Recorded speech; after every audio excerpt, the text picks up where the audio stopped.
when we have an idea that does not yet exist, that we believe in that idea, I got laughed at for a year about online gift cards. I mean, laughed at.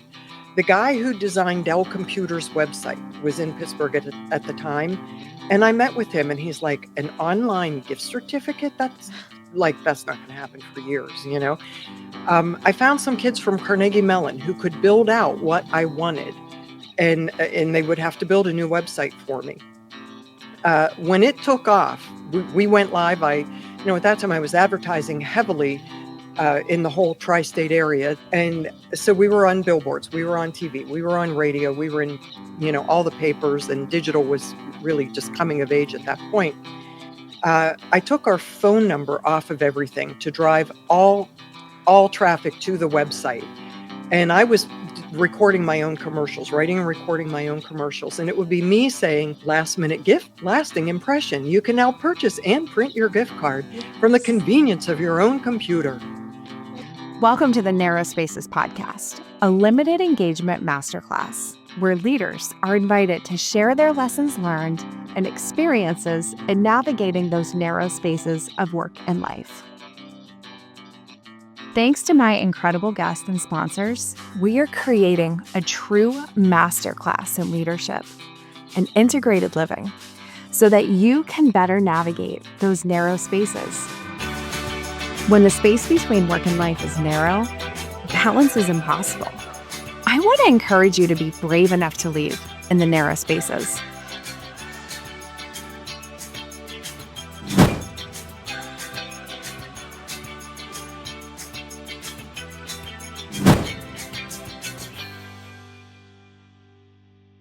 We're excited to introduce Dorothy, a remarkable entrepreneur with over 4 decades of experience in simplifying complex business challenges into profitable opportunities.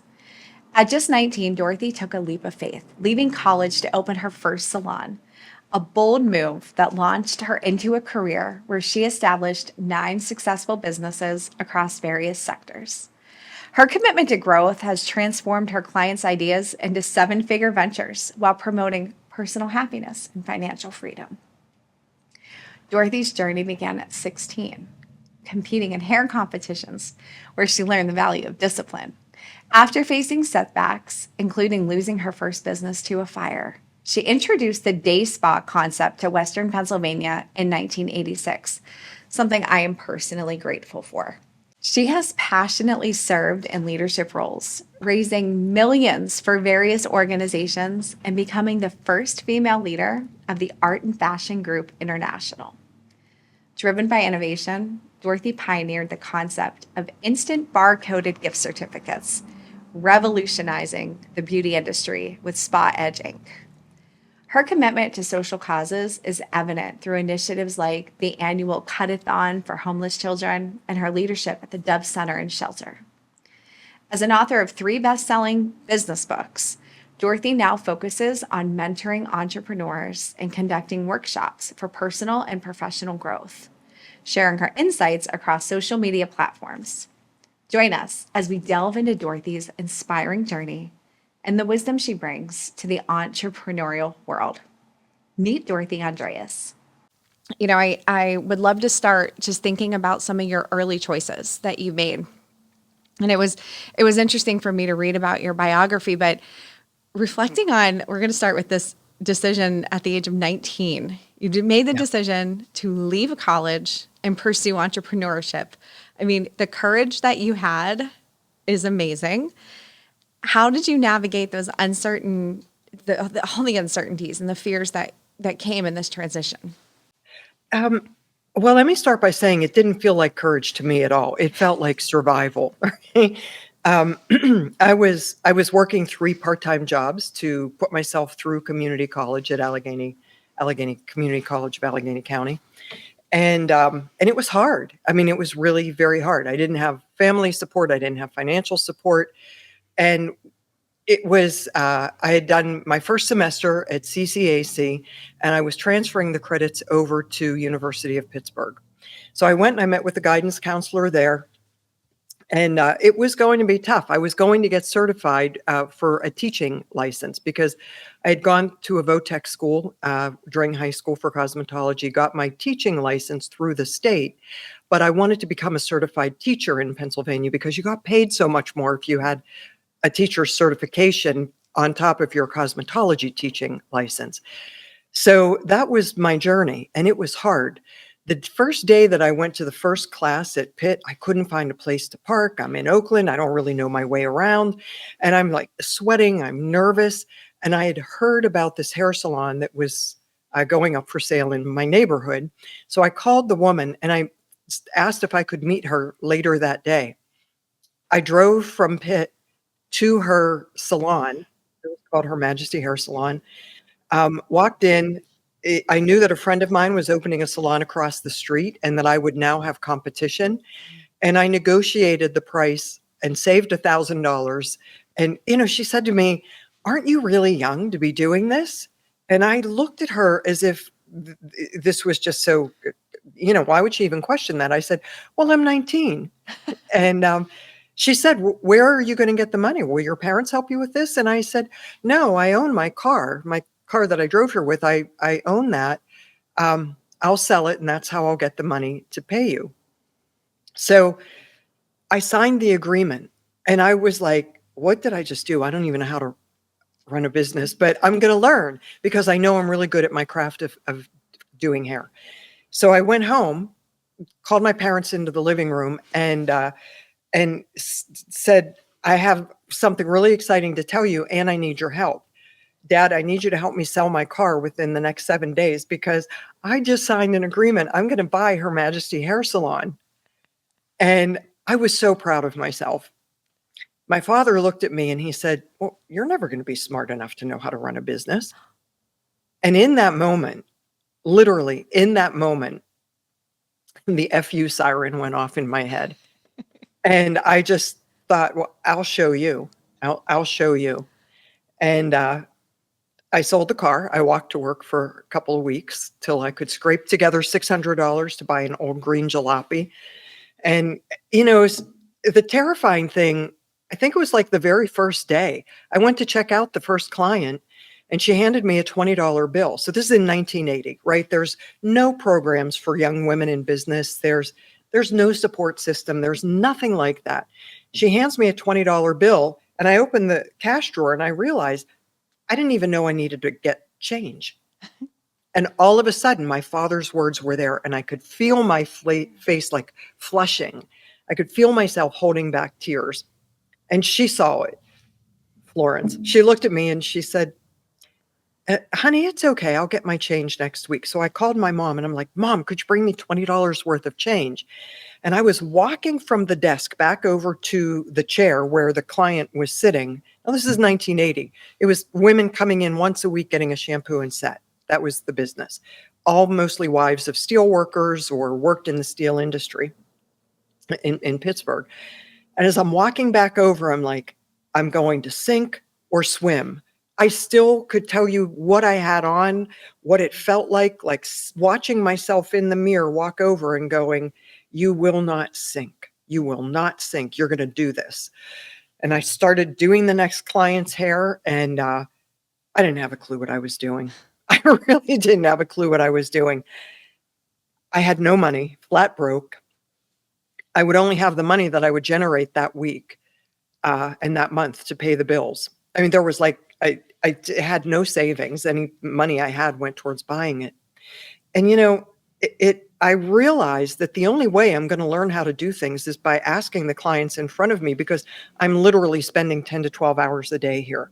So I would ask the people who sat in my chair, "Have you ever interviewed somebody? Do you know how I would interview somebody?"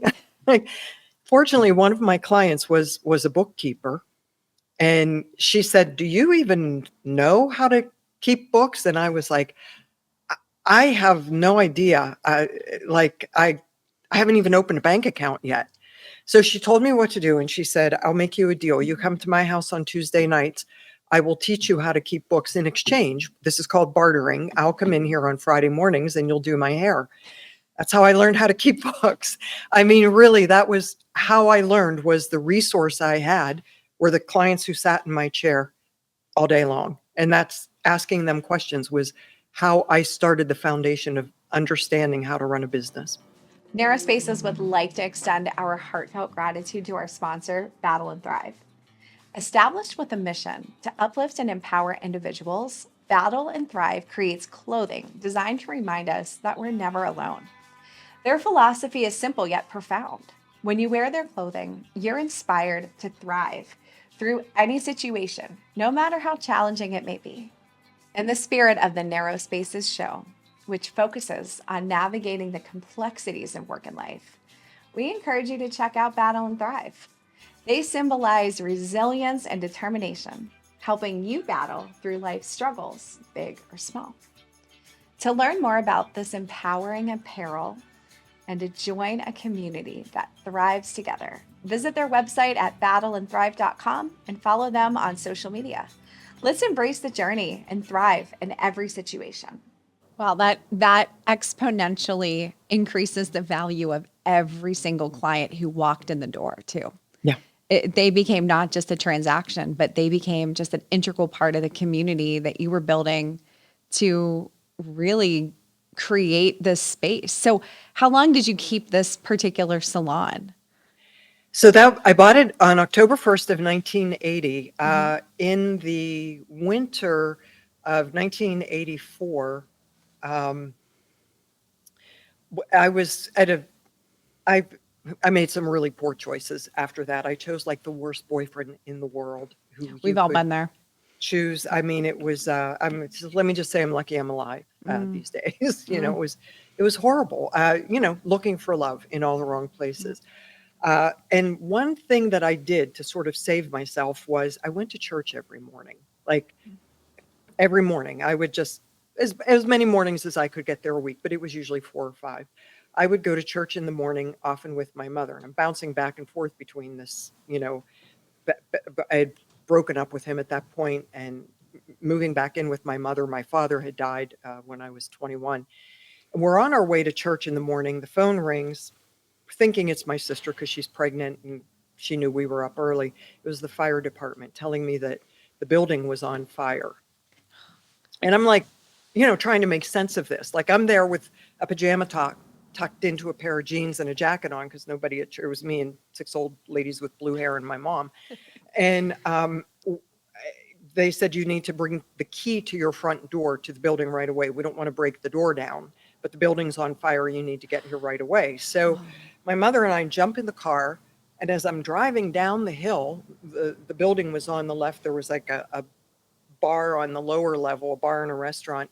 And then on the main level was my salon and an apartment next to me that my girlfriend that I went all through school with, she fell asleep with a cigarette in her hand. And as I'm driving down the hill, they're carrying her body bag out. Oh. And I'm just like, Mom, what? My mom's in the car. And I'm like, Mom, why? What's that black bag? And she said, oh, honey, Susan didn't make it, and as I'm pulling up, TV cameras were there and, people were on the scene. It was just crazy. Um, all I could think about was I've lost stuff. She's lost her life. Yeah. And it was during that period that I learned uh, that I wasn't properly insured and what to do about that. So fortunately, as fate would have it, this was when call forwarding was a thing. Before I left work the day before, my last client called off. It was permanent wave back when perms were like the big thing, right? I transferred the numbers. I transferred the phone call to my mom's house and I took the appointment book home with me. So I still had my appointment book in it with every client's name and many phone numbers. Wow. And I had that. Thank God that I had that. So I started calling clients and saying, if people saw it on the news, phone calls were coming in. If you still want me to do your hair, you can come to my mom's house. You'll be sitting on a bar stool, but my mom will serve you coffee and cookies and I'll do your hair for half price because I needed to get money to figure out what I was going to do next. And so I did that. And then the building across the street that my friend had opened the salon in right around the time I bought this, he went out of business very shortly thereafter. The landlord or the manager of that building was one of my clients. She called me and said, hey, we've got this space that we're now using for storage. It's fully set up as a hair salon. If you want to come take a look at it. And I said, I would love that, but I think your rent is way, I was paying $235 a month rent. And I said, plus my own utilities, but I said, I just don't think I'm going to be able to afford it. And she said, we're a subsidized building. We can give it to you for the same rate that you were paying where you Wow. are. So here I move into this beautiful new space. And you know, I got a tanning bed. Tanning beds were like the hottest thing, and there were very few of them in Pittsburgh at the time. Totally started transforming my business, started hiring people and growing things out, added nail services to it. So I had hair and nails and tanning. And I was there for a few years. Uh, got married during that time, had my first baby. And when my first baby was 2 weeks old, I was holding him in my arms. Life was hard. Yeah. It wasn't like an easy childhood. From the outside, I think it probably looked okay, but we never know what goes on behind people's, doors. And I looked at my little baby and I was like, I want to be able to give you more. Mm. And that means I have to change. And I decided that I wanted a much bigger business. And so my husband, now my ex-husband, we're still very good friends, but we started driving around and I picked a spot over in Regent Square and they were building a new building. And, this story is in the book. I really didn't know what I was doing when I went and met with the owners. Is the one thing that's always true for almost every entrepreneur that I know is we really don't always know what it is that we should be doing or how to do it. But it's the taking action piece that separates the dreamers from the doers. And, so I opened that and called it a salon and day spa. And this was in 1986. People would come in to the business. They could see hair salon because we had a big plate glass window and it was beautiful and I had it decorated and had a really nice staff and we were dressing very professionally and playing jazz music over the sound system. But people would come in and say, "What's a day spa?" People didn't even know what the concept of a day spa was yet. So I had to create a market for it and train people how to do it because there wasn't a massage therapy school in Pittsburgh at the time. You didn't even have to be licensed to be a massage therapist at that time in the state of Pennsylvania. Wow. So this journey, there's a couple of things that I'm hearing in this journey that I think everyone can walk away with a moment to think on is that you you just did something. You saw an opportunity. You didn't have to, not everybody can do this and it's not always wise to do this, but you knew in your gut that making that purchase at 19 was the right thing for you. It was your opportunity for the life you wanted. And you did whatever it took to get there. Lots of sacrifices. Having built all of this, when the devastation of a fire takes your business, you have the presence of mind to recognize that this is stuff, but there's a person who lost their life. Dorothy, that is like a character thing. That's a really powerful piece. And then as you navigated the work and life, the sometimes, so narrow are those spaces that we can't even breathe, but, especially in your journey in parenthood, desiring something better for your child propelled you to create something that never existed before. These are really big things. And I know that when I first spoke to you, when I first read about you, when I first picked up your book, there were all of these pieces of your life that just transferred. They were so easy to say, okay, well, if Dorothy can do this, then what can I learn from her moment? And so, the bounce back strategies that you have mastered, demonstrated, lived. Can you tell us a little bit about some of those strategies that you navigated to really get through the challenging periods? And I know you've probably had more than just the ones you've shared with so far, but building a business, building an industry, raising a family, navigating grief and hope. How do you do it? Yeah. I really liked what you said about character. So at the time, of course, I'm not looking at life that way. I'm not thinking about it that way. I'm not thinking, gee, I'm thinking the way a person should think. I spoke about my father and I didn't have a great relationship. So there will always be people in our lives who don't believe in us. They just don't. Because they can't. And it has nothing to do with us. It has to do with them and what they're capable of. And but I had a great aunt and uncle who never had children, and I spent a lot of time with them. It was very comfortable there, and they were wonderful. They instilled so many good things in my life. Like I really learned from them.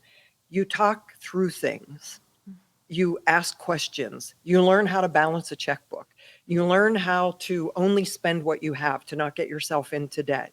You know how to be thoughtful about another person. And growing up, a lot of my when I lost my older brother to cancer, so I actually lived with them for about a year while he was going through his treatments. But I spent almost every other weekend of my life with them from the time I can remember. Uh, that when you're exposed to that, it's comfortable. And then when you're put in a different environment, you really notice. I really noticed some things feel really good here and some things really don't make sense to me over here. And so years ago, somebody asked me this question that we always have one primary question throughout our childhood. That from the time we're little, the question in our head that nobody would ever know, and until we actually stop and think about it, we don't know what that question is. What was the one primary question you always had as a child? And I really had to think about that. And the question was, is this true? Hmm. Is this true? Is what I'm seeing, what I'm hearing, is this true? Because something doesn't make sense here in my house. But over in my aunt and uncle's house, everything makes sense because there was this level of integrity that they lived with. Wow, that is so critical for developmentally for young people to be able to find that space for truth, but also for adults. I'm sure that's a question you sometimes find yourself asking when you're witnessing a situation, witnessing behaviors being told or shared. It's really interesting, and I think that's one of that questions. Is this true? It's a question I find myself asking a lot when I encounter people and when I Yeah. hear their challenge and hear what they're experiencing, because there's the perspective element, that our perspective is reality, but our perspective is shaped by so many things. It Yeah. sounds like a lot of your success is shaped by your pursuance of integrity and truth, though, Dorothy. Let's, yeah, tell me about Yeah, that. and there was this. So here's the other thing that I've learned, and I teach about this a lot. We're always attracting the people into our life that hurt us in Mm. some way as children because we somehow need to prove to ourselves, I'm strong enough to fix this. If I can fix it and get them to treat me the way I want to be treated, then I'm okay. And the truth is, we can never fix them. We can only fix the part of ourself that help to create these belief patterns. And here's the other thing about integrity and stress. And I think this is really important because anybody who's on the founder's journey, we are managing stress all day long. We're managing time, we're managing situations, we're managing other people, we're managing money, we're managing stress. And when stress comes into our life, whether we're consciously aware of it or unconsciously aware of it, we do certain things. And I call it the lowest common denominator, LCD. Like to me, the lowest common denominator is when we're really stressed, how do we take on the worst behavior of the people who we wanted love from as a child, right? How do we emulate them because we're so stressed that we somehow go back to that? If I was only lovable, if I was only better, if I was only smarter, if I was only prettier, if I was only more capable, they would love me. So how do I make that myself like them to get them to like me more, whether they're dead or alive? And what I saw was after I opened the business, now, my baby was 6 months old the day that I opened the day spa. I'm in a marriage. It's stressful for, that's a different story for a different day. There was a lack of connection in that marriage that we were both responsible for. But I didn't know that at the time. At the time, I was just like, why do I never feel like I'm first to him? Why do I never feel important to him? How do I feel important? Gee, let me go out and do exactly what my father did. And it was really interesting how much I hated myself, yet I was uncontrollably compelled to do something that I felt would make me feel better, but left me feeling worse. And it was in that really poor decision that I had to come to terms with myself. I do not want to live a life like the people who I loved, but I didn't have a lot of respect for how things were managed. And the only way I can do that is to go learn as much about why I would be doing this as I can. So I enrolled into landmark education. It used to be EST. I'm dating myself by saying EST. And Landmark is an intense journey into self discovery. And I kept myself in Landmark for about 7 years in workshops where I was really deconstructing who I was and why I was doing things. And as I was getting more in touch with myself and understanding what the drivers were, my business was absolutely growing. Mm. Like, I was becoming a better boss. I was becoming a better manager. I was becoming way more efficient at managing things. I started really looking at the business differently because I was trusting myself more. I wasn't waiting for anybody to come and fix anything. I was trusting myself to create what would make my life and the business easier. And that was, when we look back at pivotal points in our life, yes, I felt like the poor decisions I was making was my crash and burn. And then from that, clawing my way back up out of there and realizing I've got to look in the mirror and face some truths about myself that I don't even know that I don't know yet. Let me go find out what they are. Very instrumental in my journey. Dorothy, I mean, work is personal. And when we pursue a path of work that is outside of the ordinary, outside of the simple, there is going to be an interaction. And there's going to be a way that the intersection of work and life either brings out the best of us or reveals those weaknesses that can be our demise. And so I appreciate that you shared the very tender places of that self-awareness of the journey that you went through. And, I even think about my own family and developmental years and how my pathway to freedom from that was just build boundaries everywhere. Don't just build boundaries, build fences. Don't just build fences, build walls. Don't just build walls, build dig a moat. And there's something important there that the only way to get to a place of wholeness and freedom to navigate the narrow spaces in a way that makes sense is through that understanding of where is this coming from? What does it mean? And how do I use this information? I love that you took us there. As Thank you. you grow through, thank you. As you grow through that, how has your understanding of growth and success evolved in both your professional life, but most importantly, in your personal life? Yeah, you're so right, Holly. I mean, the two are so interconnected because we're the person in common with both of them, right? We're in common with our business and how we build it, how we grow it, how we maintain it. And we're in common with our personal life and our relationships. Um, it's really interesting, when I was really into the self-development work, I started recognizing how many other people from my industry were stuck where I was stuck. let me just stop here and say there's a big echo coming in. Thank you. Hang on. Can you still hear the echo when you talk?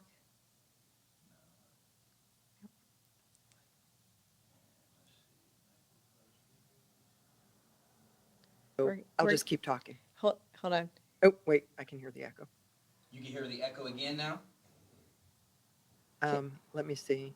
Okay. Yeah, I can hear the echo. All right, let's try this. We're going to keep trying because we want you. We're getting to the good stuff, Dorothy. How about now? Well, I am not hearing the echo. Okay. We're back. Okay.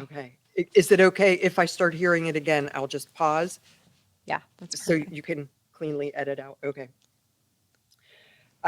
So as I started realizing that so many other people from the beauty industry, right? The beauty industry, it's where I grew up, but I've started other businesses in other areas, but it's we come from such a place of love. And if they say we always choose the industry or the career that provides what we didn't get that we needed when we were children. I grew up with a father who would fawn over my older sister, patting her hair, patting her face, telling her how pretty she was every day, all day long. And I would be sitting there thinking, I must not be pretty. I must be ugly because I never hear these words. I never hear that I'm pretty. I never hear that I'm smart.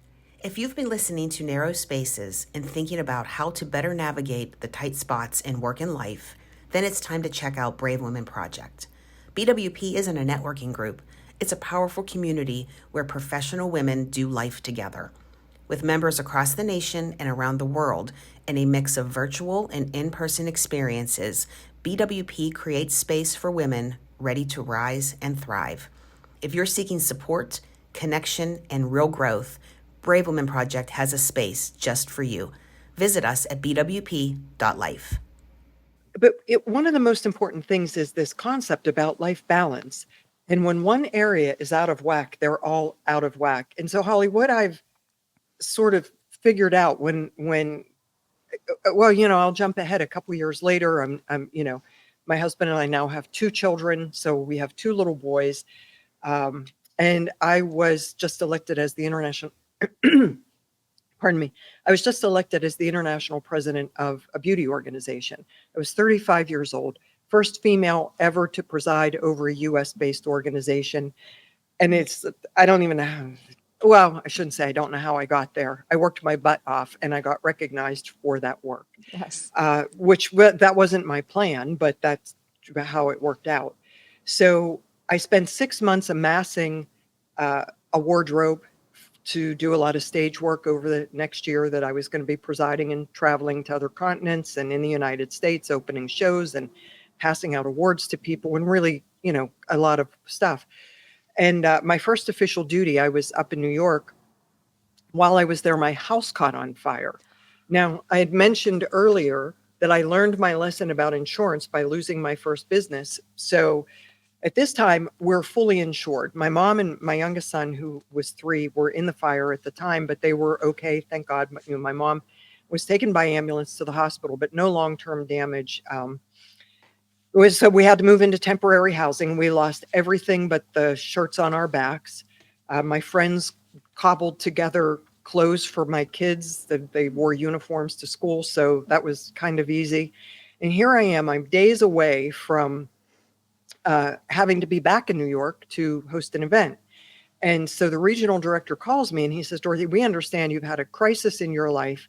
And if you need somebody else to take over the position, we will put the person who received the next amount of votes next to you in. And he's a man, right?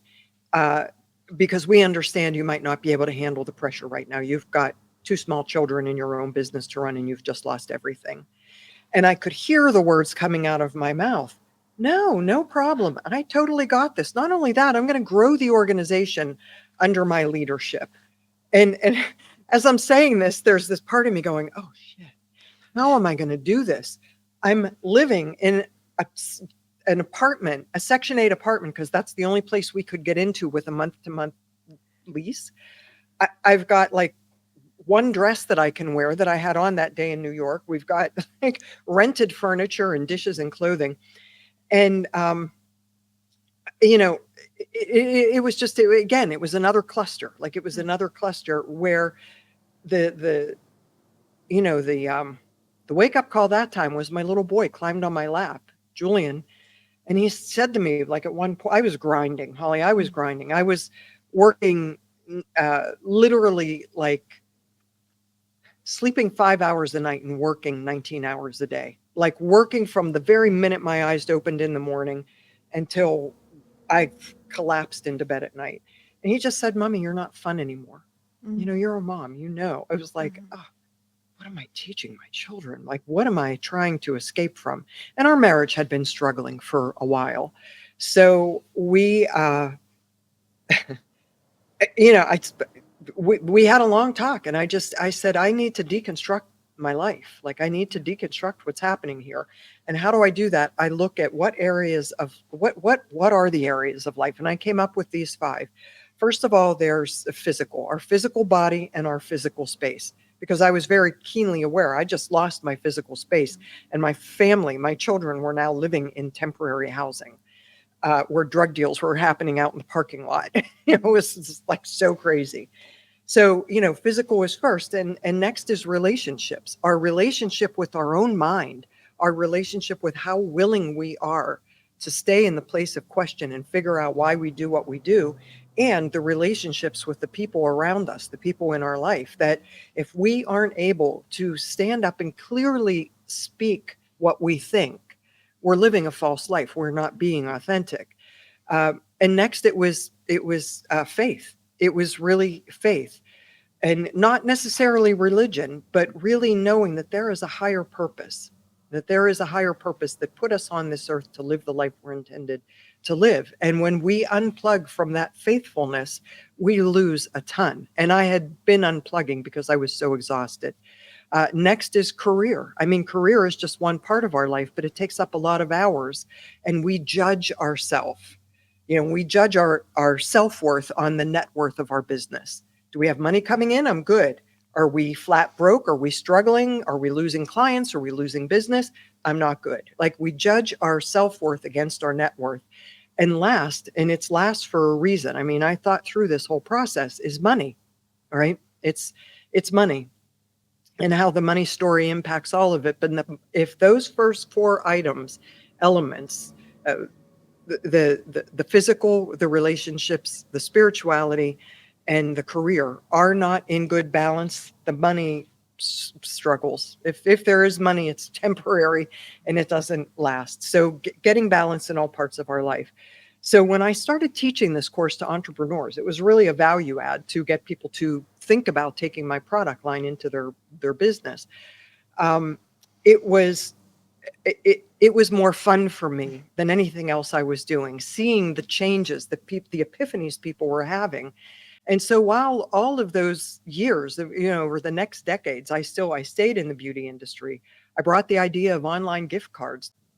Really what I want to say about that is when we have an idea that does not yet exist, that we believe in that idea, I got laughed at for a year about online gift cards. I mean, laughed at. The guy who designed Dell Computer's website was in Pittsburgh at the time. And I met with him and he's like, an online gift certificate? That's not going to happen for years, you know?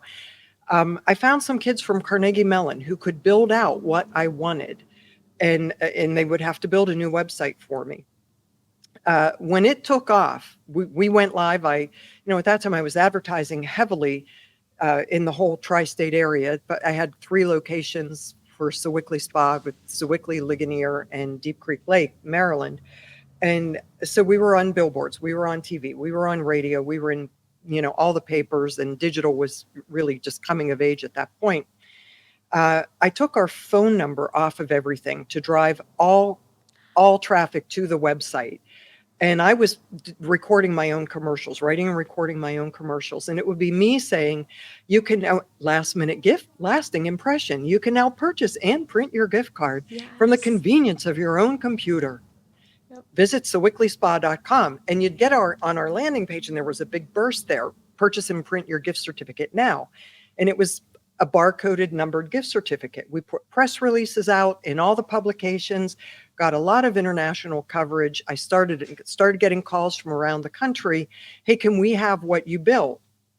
So we provided that service. And because online gift card sales didn't exist yet, they would also get 1 hour a month of marketing with me to teach the businesses I was now in contract with. I would get 5% of every online sale that they did. In exchange for that 5% and them using my product, I would also teach them how to market this idea, which is something I had to learn for myself. Otherwise, I couldn't have taught it. I had to really normalize that you could push a button on your computer and print out a gift certificate. So it was really an exciting time. And I started another company. I called Spa Finder. For anybody in the beauty industry, Spa Finder is a big, heavy, uh, business in beauty. And I would call them and I would call them and I would call them. And I could never get past the second person on the phone. They would like laugh at me. Online gift certificates, Spa Finder's never going to participate in anything like that. I mean, even Wells Fargo Bank, my bank, would sit on my money. We would do hundreds of thousands of dollars of sales in online gift certificates. They would hold 95% of the money because online gift card sales didn't exist yet. So they were really worried about fraud. So we had to always be showing Wells Fargo, here's what our gift certificate looks like, here's how many months it's valid for, and they would wait until the expiration date was up before they would release the money. Now, this is all the money that I'm bringing in to pay my staff to do the services. So we had to get lines of credit. And I mean, it was crazy, but it was a great learning process. Dorothy, you accomplished so much in your career. You've overcome obstacle after obstacle, and you did so with this vision of, I'm going to do it, the drive to get it done, and then the grit to push through. And it sounds like no matter what came at you, you found a way to learn or to win. And that's awesome. But there's a moment that you mentioned that resonates particularly to me in the creation of the narrow spaces of work and life. And it's a moment that you and I share in common where a human comes before us following a tragedy and puts things into perspective. For me, it was the loss of a coworker who died by suicide, and speaking to his mom in the wake of the tragedy and having an opportunity to see my children in that and put it into perspective that I was doing it wrong. And for you, it's after your home, the loss of your home in the fire, having little Julian sit on your lap, it gave you a moment to stop and think. And from that came so many more good things in your life and in your work and in the impact you've had on others. And I love your story about this.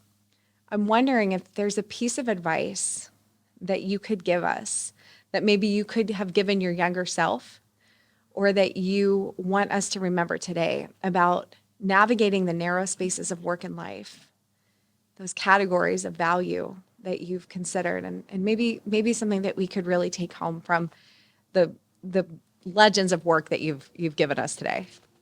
Oh my gosh. Thank you so much, Holly. And, I'm sorry for the family and the loss that you experienced as well. It is always something epic that causes us to change, I believe, that really makes us stop in our tracks and see our thing. If we want things to continue being ordinary, we're going to be ordinary. If we want things to be extraordinary, we have to do extraordinary things. And when I look back at all of it, in my mind, it's interesting. I was asked this question yesterday. Do you have to have a really big ego to be a successful entrepreneur? And I said, absolutely not. The most successful entrepreneurs that I know have no ego, and they are above nothing, right? We will do whatever it takes. And that was kind of my attitude. Like, I'll just do whatever it takes. The lesson I learned on that very first day, sink or swim, and I cannot sink, is probably the biggest lesson that I had in every situation. I never viewed things that went wrong as a failure. Losing everything in a fire wasn't a failure. It's just, what do I do next? Having a marriage with the father of my children, that wasn't able to thrive, we made an agreement through communication. Communication is such a big part of this. I cannot express enough how important communication between humans is. We made a decision that we would live the absolute best life we could live, co-parenting, loving each other, honoring and respecting the parts of us that provided these two children to each other from different homes, that decisions would be made together with love for our children. Personally, that was a big pivot, for us to really, I don't even want to say pivot. It was a good decision. But looking at business and other things through this lens of whatever happens that doesn't turn out the way that I wanted it to is never a failure. It's only feedback that what I did didn't work. Yeah. And what do I get to do different? What do I get to learn? What do I need to learn about myself? What fear do I need to overcome? Who do I need to call? Sometimes it's who, not how, right? Who do I need to ask for help to help me get through this thing that I don't know how to do, or I don't understand, or I'm not seeing, but somebody else so clearly sees it. I think that really looking at things that don't turn out the way we wanted them to as our opportunity to do something, to take it on, to make it better for ourselves, for our business, for our children, for our relationship, for our community, really is a critical piece to enjoying every day. And there was a point where I made a decision. I'm not going to wait to retire to enjoy my time away from work. Like, I don't have to wait to have a garden. I can start my garden spending 30 minutes a day in it. I can go and learn how to do new skills and have fun and do things with my kids that are fun. I don't have to wait for retirement. If I properly set my business up and I delegate the things that I don't love to do, that don't energize me and don't make me money, and I trust myself enough to be able to step back and let other people help me have a successful life. I love it. I wish I would have known that early on. I mean, Dorothy, this is enjoying the narrow spaces. You're doing it. And you're hopefully today, anyone who was fortunate enough to hear your wisdom, to hear your stories, they're going to walk away with this, that we don't have to wait to enjoy the narrow spaces. We can properly set things up so that we can enjoy narrow spaces today. I love it. I adore you. I thank you so much for the stories you shared, the vulnerability, the passion, the wisdom. I can't wait for people to check you out in the show notes and get to know all about you. And I just appreciate your friendship and your leadership. So thank you so much for this time today. Holly, thank you so much for sharing this conversation with your audience, for inviting me on. I'm truly honored to be here, and getting to know you is just so fabulous. So thank you. Thank you for doing what you do to change the world. Thank you, Dorothy.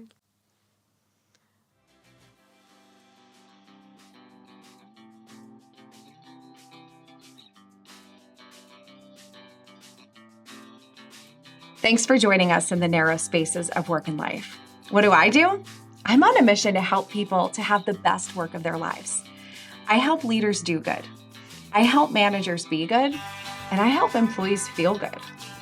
And when leaders are good, employees are engaged, energized, effective.